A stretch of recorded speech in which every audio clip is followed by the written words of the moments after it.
Welcome to another 2-Minute Tech Tip Tuesday. Brought to you by the National RV Training Academy, the largest hands-on RV training academy in America. Hey, before we get to the video, which I know this is the reason why you're here, go ahead and hit the subscribe button. That way you don't miss anything. Hit the subscribe button now.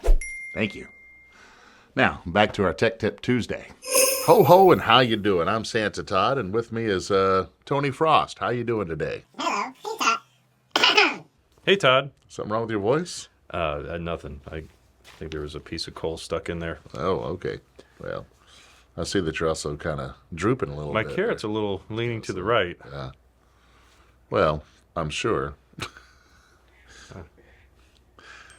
There we go. Oh, that's the elves. They said they'll be here shortly. All right. Todd's on vacation. He's been doing a wonderful job, and so he asked me to step in and answer some, RV-related questions. You may not know this, but Santa Todd has an RV. Can you guess what type? No. It's the North Pole. Oh.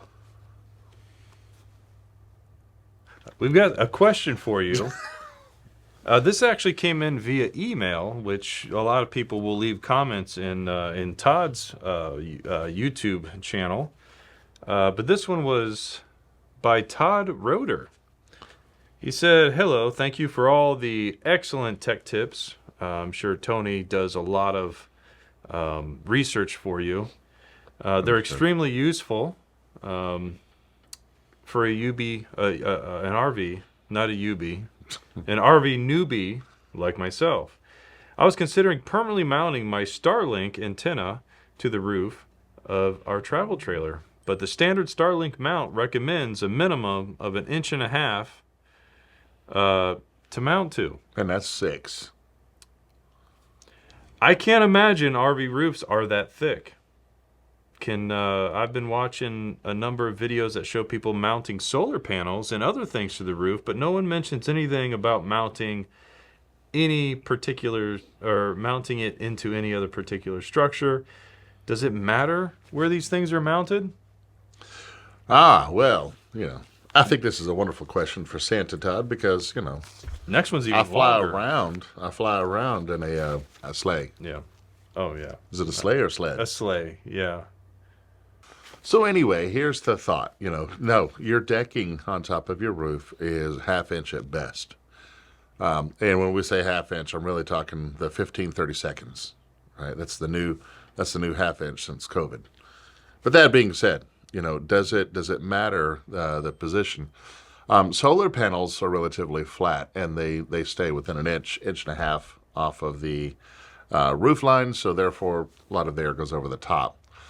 Really, when we're looking at these Starlinks, they don't retract back and forth, so they're going to be sticking up, and I think that's going to cause a lot of problem.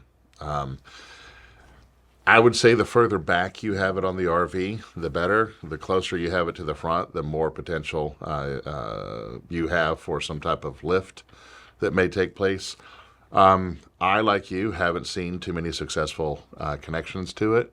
You can get 1.5 inches if you find where the trusses are. So you have your decking plus the truss. And so if you can catch that, at least on the leading rail, of course, when I'm talking the rails, I'm talking the front of your Starlink and the rear. They either have feet or they have rails, depending on which version you have. On the leading rail, if you can at least catch, the truss in there, then you've got your 1.5 inches. So that being said, Starlink is actually a wonderful thing. Mount it to the roof. To me, the problem with that is wherever you point your RV, now you're kind of stuck in that position. If you keep it mobile, then you've got 75 foot of cable that you can kind of move it around. You can still be parked under trees or whatnot and have the Starlink positioned 75 foot away, and it worked great for you. Well, whoop-de-doo. Yeah, that's my thought. All right. Next question. Well, thank you, Tony Frost. Thank you, Santa Todd. From Himmy Dad, 1963. My question is, does one need a big beard to fix RVs? It does add intelligence, right? So this is plus 20 intelligence. Right? So you do got to gear up for this stuff. Okay. Do you need one? No. Gotcha. There's your Christmas tip. Yeah, it's magical. All right, before you get to the bloopers, which is why you're here in the first place, the RV industry needs thousands of RV technicians and inspectors, and now is the perfect time to do that. If you want to make more money or have more control over your time, go ahead and click the link below. Or if you just want to learn how to fix your own RV, got something for you there. Head over to rvtechcourse.com and get started today. Now for the reason that you're at the end of the video, roll the bloopers.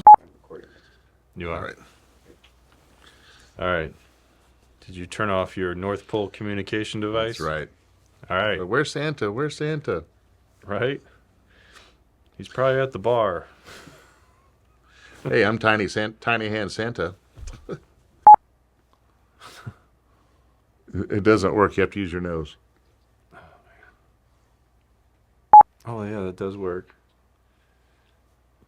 Ho, ho, and how you doing? That does work well. Santa and Jack Frost checking the naughty and nice list. Hold on a second. No, it's off.